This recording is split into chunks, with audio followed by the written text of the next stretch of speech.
What is the amphibolic path. देखो हमने citric acid किया, सिट्रिक एसिड साइकिल को हम बोलते हैं एम्फिबोलिक पाथवेज। अब एम्फिबोलिक क्या होता है?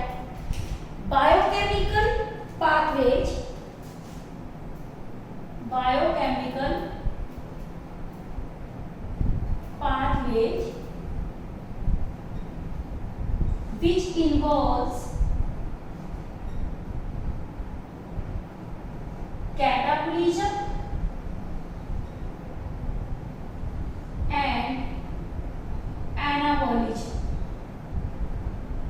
देखो ये कैटाबोलिज्म और एनाबोलिज्म क्या होते हैं? कैटा मीन कट, ब्रेक डाउन, एना का मतलब क्या होता है? बिल्डअप। एना का मतलब क्या होता है? बिल्डअप। और कैटा का मतलब क्या होता है? Break down. हो गया यहां तक? एम्फिबोलिक पाथवेज वो होता है जिसमें सब्सटेंसेस टूटते भी हैं और नए बनते भी हैं, उसे हम क्या बोलते हैं? एम्फिबोलिक पाथवेज।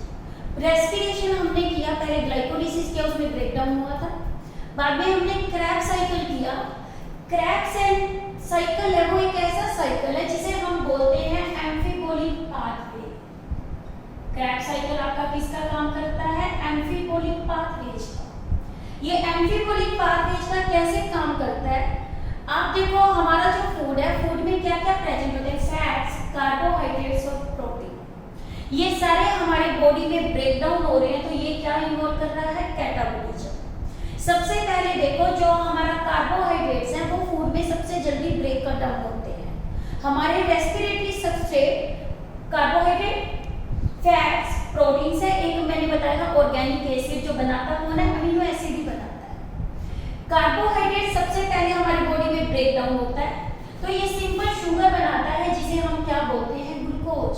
ये ग्लूकोज कौन से साइकिल में जा रही है? ग्लाइकोलिसिस। ग्लाइकोलिसिस में गई तो ग्लू 6 फॉस्फेट बना, ग्लूकोज 6 फॉस्फेट।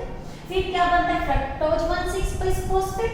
फ्रक्टोज बिन फॉस्फेट सप्लिटिंग में जाकर डाइहाइड्रोक्सी एसीटोन फॉस्फेट बनाता है और ये पागल बना देता है जो आपके क्या है? ग्लाइसर एल्डिहाइड 3 फॉस्फेट। ये कन्वर्ट होता है पायरुविक एसिड में। ये पायरुविक एसिड आपको पता है किस पे? माइटोकॉन्ड्रिया की मैट्रिक्स में। यदि इसे ऑक्सीजन मिल जाए तो ये एंटर करता है किसके अंदर?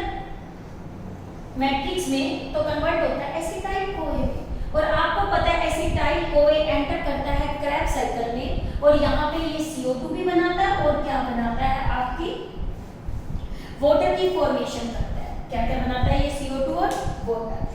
यानी कि क्या सबसे पहले हमारा रेस्पिरेटरी सबस्ट्रेट है वो कौन है? ग्लूकोज। ये अपने आप को क्या करता है? डायरेक्टली इन्वॉल्व कर लेता है क्रैब साइकिल में। डायरेक्टली इन्वॉल्व किसमें करता है? क्रैब साइकिल में।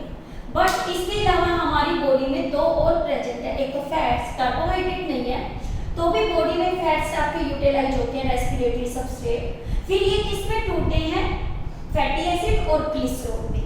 और यहाँ पे जो एंजाइम काम करते हैं वो एंजाइम कौन से होते हैं? लाइपेज एंजाइम होते हैं। कौन से एंजाइम? लाइपेज। और हमारी बॉडी में जो डाइजेशन होता है फैट्स का वो कहाँ होता है? स्मॉल इंटेस्टाइन में। किसमें होता है? Small intestine. इसका इससे पहले कहीं भी डाइजेशन नहीं होता। और जब ये आपके टूटते हैं दो प्रोडक्ट बनते हैं, फैटी एसिड और ग्लिसरॉल।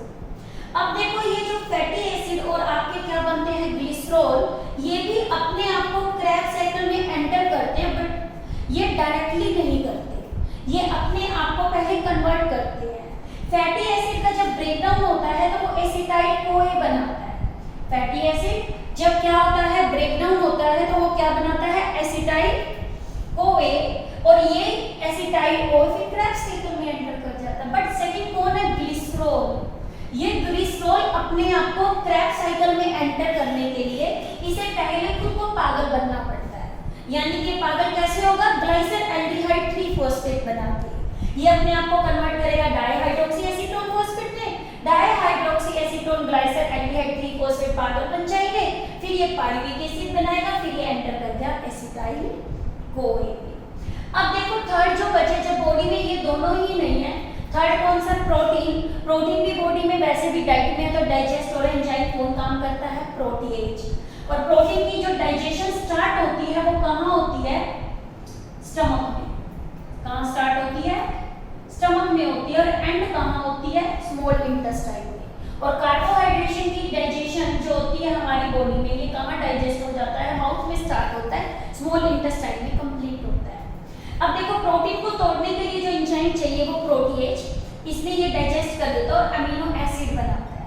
अब इस अमीनो एसिड का काम है एंटर करना या तो पायरुविक एसिड बनाना या क्या बनाना? एसिटाइल कोए बनाना। तो फिर ये क्रेब्स साइकिल में क्या करता है? एंटर और CO2 और एक क्या बनाता है? वाटर।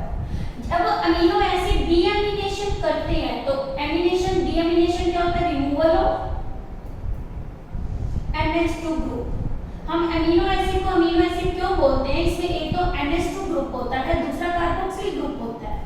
जब ये NH2 ग्रुप रिमूव हो जाता है तो भी ये साइकिल में पायरुविक एसिड या एसिटाइल कोए के थ्रू क्रेब्स साइकिल में क्या हो जाता है? एंटर। अब देखो इसमें आपको पता चल रहा है जो आपका एक सेंट्रल पाथवे है वो कौन है? Krebs cycle. हर कोई रेस्पिरेटरी सबस्ट्रेट फाइनली डायरेक्टली या इनडायरेक्टली रीच करते हैं किसमें?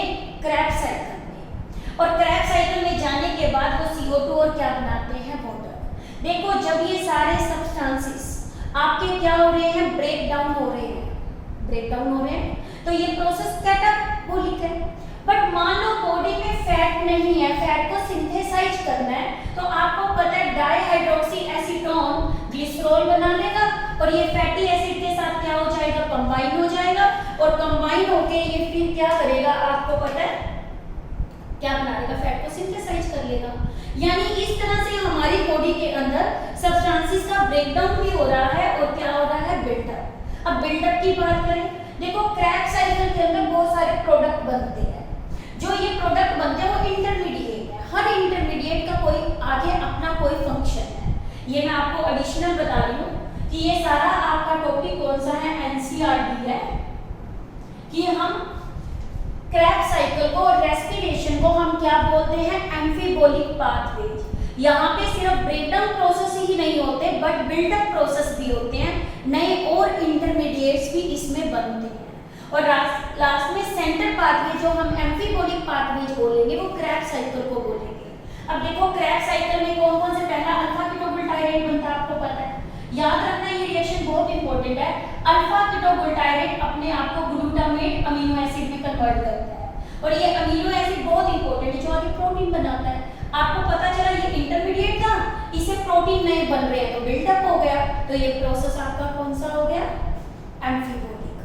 सेकंड इसमें सक्सिनाइल कोए बना। सक्सिनाइल कोए का है प्लांट के 3 पिगमेंट्स बनाना। ये क्या रिंग बनाता है? पायरोल रिंग बनाता है। रिंग होती है किसके अंदर? क्लोरोफॉर्म में। जब हम फोटोसिंथेसिस चैप्टर करेंगे तो क्लोरोफिल का स्ट्रक्चर करेंगे तब आएगा कि क्लोरोफिल के अंदर जो पायरोल रिंग है वो साइटोक्रोम फाइटोक्रोम ये प्लांट के पिगमेंट्स है तीनों, और इनको बनाने का काम जो कर रहा है वो कौन कर रहा है? सक्सिनाइल कोए कर रहा है। पहला तो आपको कौन सा बताया? अल्फा कीटोबुटायरेट। सेकंड आपको किसका बताया? सक्सिनाइल कोए। इसके बाद ऑक्सैलोएसिटिक एसिड बनता है।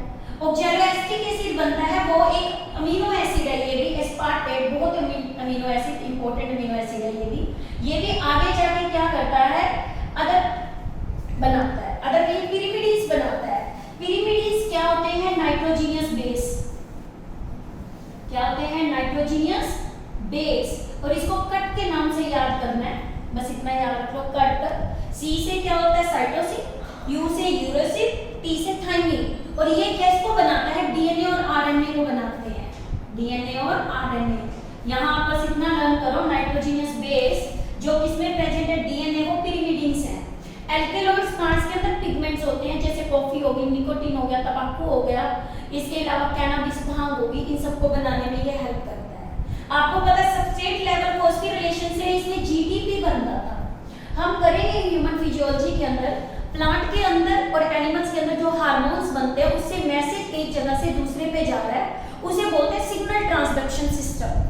सिग्नल ट्रांसडक्शन सिस्टम के अंदर जीडीपी मैसेंजर का काम करता है और मैसेज को क्या करता है? आगे लेके जाने में हेल्प करता है और ये सिग्नल ट्रांसडक्शन सिस्टम बनाता है। आप देखो जितने भी इंटरमीडिएट्स हैं वो फर्दर कुछ ना कुछ क्या कर रहे हैं? बिल्डअप कर रहे हैं। तो यानी कि जो क्रैब साइकिल है वो कैसा है, एम्फीबोलिक पाथवेज। हम रेस्पिरेशन को हमेशा कैटाबोलिक बोलते हैं। जब फर्स्ट डे मैंने आपको रेस्पिरेशन करवाई थी उसमें हमने बोला था respiration is a catabolic pathway, it is a step wise process. Catabolic नहीं है बट ये एनाबोलिक भी है, इसीलिए रेस्पिरेशन को हमें क्या बोलना चाहिए, amphibolic. This is regarding about the Krebs cycle as a amphibolic pathway.